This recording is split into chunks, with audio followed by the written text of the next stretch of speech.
সেদিন দলিত পতিত হয়েছিল। আমাদের পুলিশ ছিল, সেনাবাহিনী ছিল, আধা সামরিক বাহিনী ছিল, সাহায্যকারী আনসার ছিল, কিন্তু দল গোষ্ঠী পরিবারকে রক্ষা করার জন্য সেদিন একটি জল্লাদ বাহিনী গঠন করা হয়েছিল, যার নাম ছিল রক্ষী বাহিনী। এই জল্লাদ বাহিনীর হাতে মানুষের জীবন সম্পদ এবং ইজ্জতকে অবলীলায় তুলে দেওয়া হয়েছিল। যখন যাকে ইচ্ছা তাকে খুন করা হয়েছে, এ মানুষগুলা সামান্যতম বিচার পাওয়ার কোন অধিকার সেদিন ছিল না। মা বোনদের ইজ্জত লুণ্ঠন করা হয়েছে। সম্মানশীল পরিবারের লোকেরা তাদের মেয়েদেরকে শিক্ষা প্রতিষ্ঠানে পাঠানো বন্ধ করে দিয়েছিল। ঘর থেকে মা বোনরা বের হতে চাইতেন না, এরকম একটা বিভীষিকাময় অবস্থা তৈরি করা হয়েছিল। মন্ত্রী প্রধানমন্ত্রীর ছেলেরা ব্যাংক ডাকাতিতে লিপ্ত হয়েছিল। বাংলাদেশের জনগণের জন্য বিশ্ব থেকে বিধ্বস্ত অবস্থায় যুদ্ধ-বিধ্বস্ত একটি দেশের জন্য যে সমস্ত রিলিফ সামগ্রী এসেছিল তা বাংলাদেশে আসার আগে বিদেশের মাটিতে বিক্রি হয়ে গিয়েছিল। সরকারের দুর্নীতিকে লাখো লাখো মানুষ সারা বাংলায় হাটে মাঠে পথে ঘাটে তাদের লাশ পড়ে থেকেছে। এই লাশ দাপট করার মতো কোন ব্যবস্থা সেদিন ভালোভাবে ছিল। সেদিন আঞ্জুমানে মুফিদুল ইসলাম ঢাকার লাশগুলা দাফনের ব্যবস্থা করেছিল, কিন্তু সারা বাংলার চিত্র ছিল সম্পূর্ণ ভিন্ন। তারা সোনার বাংলা গড়ার ওয়াদা করে বাংলাকে শ্মশান বাংলায় পরিণত করেছিলেন। মাত্র 4.5 বছরের দুঃশাসন মানুষকে তটস্থ করে তুলেছিল। এরপরে তাদের কার্যক্রমের পরিণতি হিসাবে দুনিয়া থেকে তারা বিদায় নিয়েছিলেন। কে সেদিন তাদেরকে হত্যা করেছিল? যারা 71-এর রণাঙ্গনে মুক্তিতে দেশের স্বাধীনতার জন্য যুদ্ধ করেছিল, সেই সৈনিকরা কেন তারা সেদিন খেপে গিয়েছিল? এর উত্তর আওয়ামী লীগকেই বুঝতে হবে, জাতিকে নয়।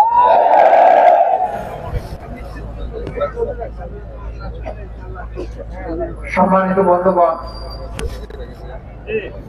আমরা আশা করেছিলাম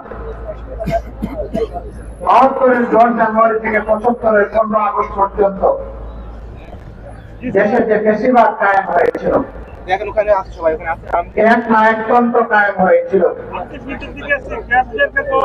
যার পরিণতি সচক্ষে দেখেছে দেশের মানুষ, এটা থেকে আওয়ামী লীগ শিক্ষা দিবে। কিন্তু ওই যে কথা আছে, কয়লা ধরিলেও কয়লা চায় না। সাবান আর সাহাব এক্সেল যা দিয়ে ঘর না কেন, কালো কয়লা আরো কুচকুচে কালো হবে। আওয়ামী লীগের ক্ষেত্রে তাই 3 দফায় বাংলাদেশের মসনদে তারা এসেছিলেন। 72-এর 10 জানুয়ারি আবার এসেছিলেন, 96 সালের 10 জানুয়ারি, এরপরে তারা আবার এসেছিলেন 2009 সালের 7 জানুয়ারি। এই 3 মাস তারা ক্ষমতা এসে বাংলাদেশকে ছোট ছোট রক্ত আর কাড়ি কাড়ি লাশ উপহার দিয়েছে।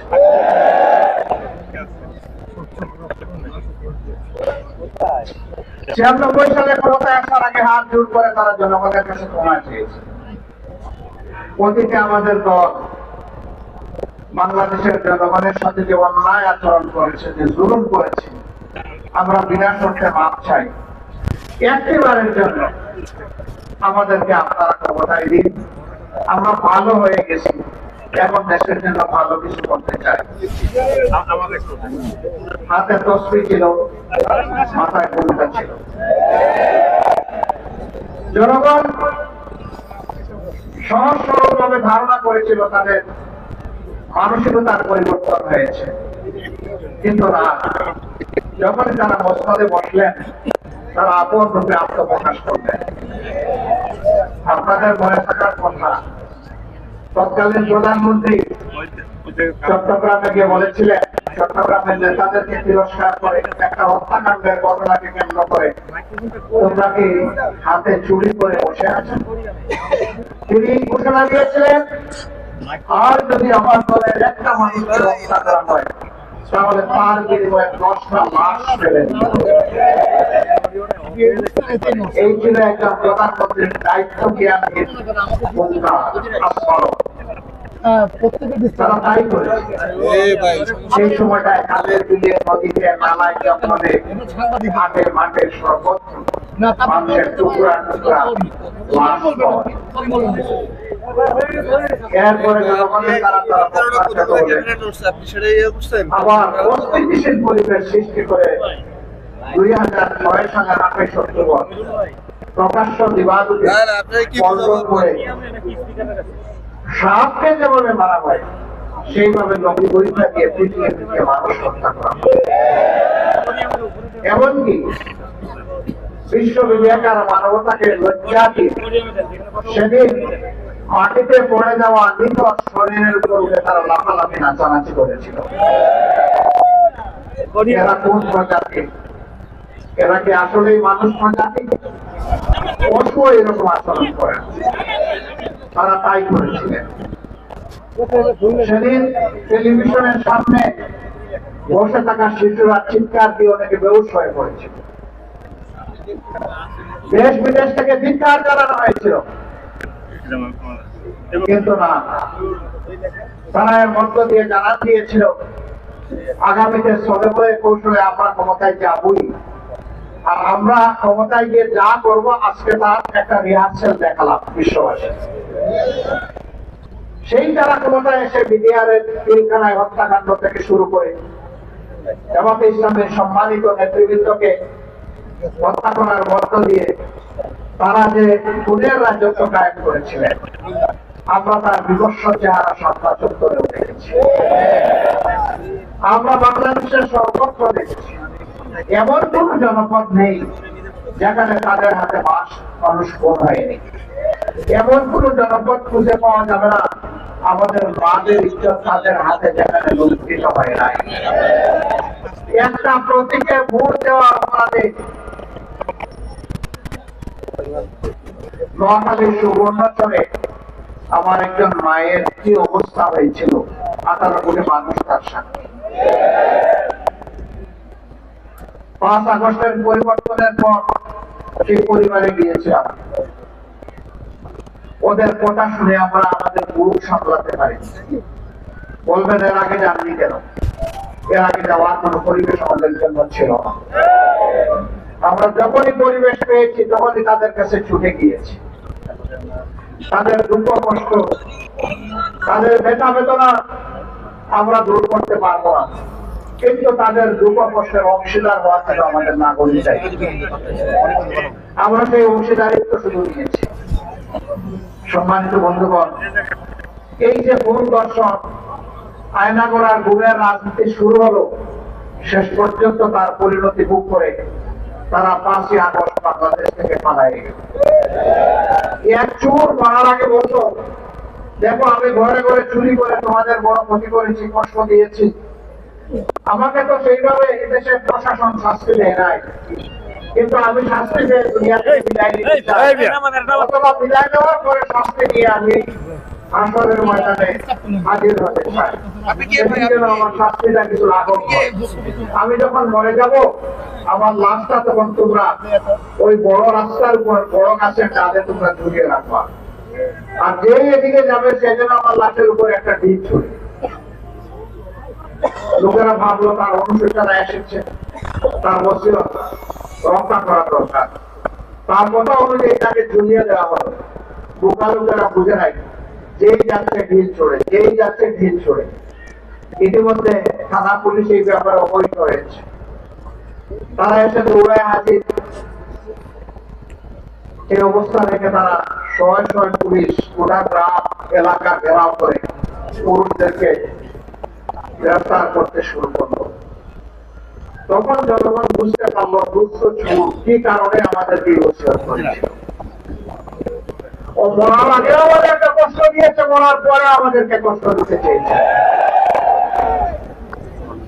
ফেসিবাদীরা পালিয়ে গিয়ে দেশের মানুষকে কি শান্তি দিচ্ছে? সর্বশেষ ঘটনা, আমাদের পরিবার টুকরা, আমাদের ভাই শরীফ উসমান হাজির করে গত জুমার নামাজের পরে প্রকাশ্য দিবালোকের ঢাকার রাজপথে তারা গুলি করে তার জীবনটা শেষ করে দিতে চেয়েছে। সে এখন জীবন মৃত্যুর মাঝখানে আছে। মহান রবের দরবারে দোয়া করে, ইয়া রাব্বুল আলামিন, তুমি তো মৃতদের মধ্য থেকেও জীবন বের করে আনো, তুমি এরকমই একটা জীবন ফিরিয়ে দাও, তাকে সুস্থ করে আবার বিপ্লবী বাংলাদেশের জনগণের বুকে ফিরিয়ে দাও। সে যেন বিপ্লবের পতাকা আরো শক্ত হাতে মজবুত করে ধরতে পারে, এই তৌফিক তাকে দান। প্রিয় দেশবাসী, আজকের আমাদের এই যুবকের আহ্বান এতটাই দেশবাসী এবং বিশ্ববাসীকে জানানোর জন্য যে অতীতের বস্তাপটা সমস্ত রাজনীতিকে পায়ের তলে ফেলে দিতে চায়।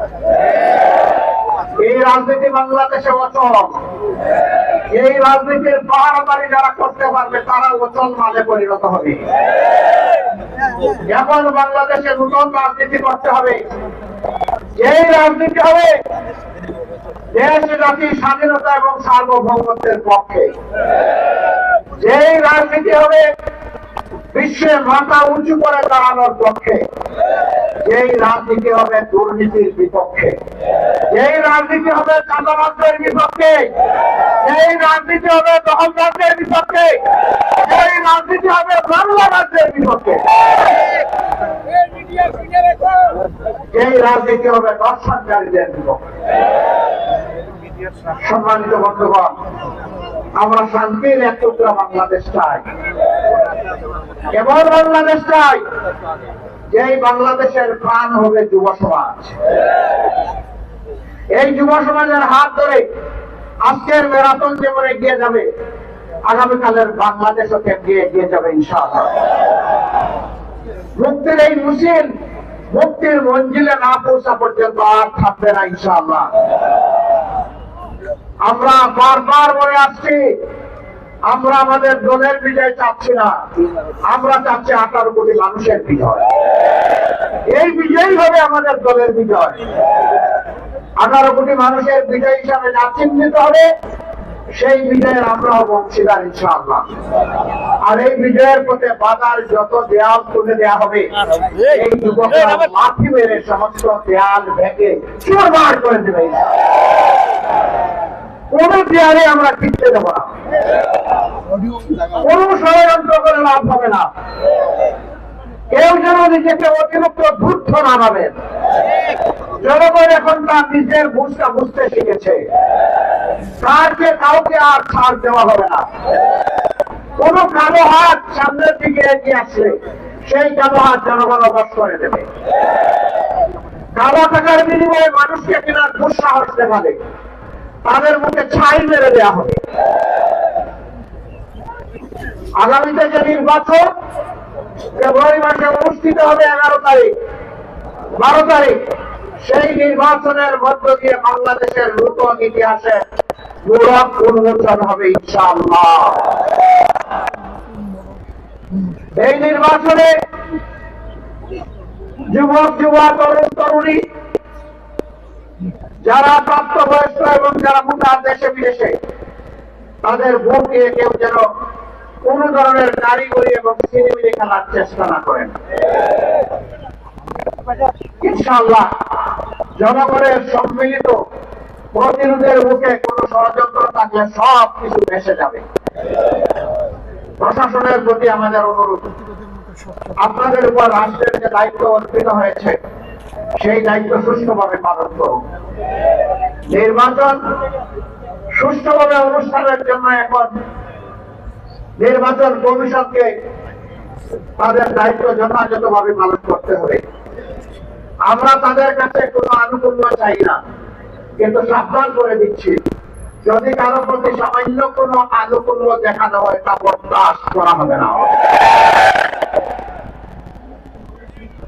আমরা চাই আপনারা আপনাদের শপথের আলাপে নিরপেক্ষভাবে সে দায়িত্ব পালন করুন। জনগণ যাদেরকে তাদের ভালোবাসা, তাদের সমর্থন এবং ভোট দিয়ে বরণ করে নেবে, আমরাও তাদেরকে বরণ করে নেবো ইনশাআল্লাহ।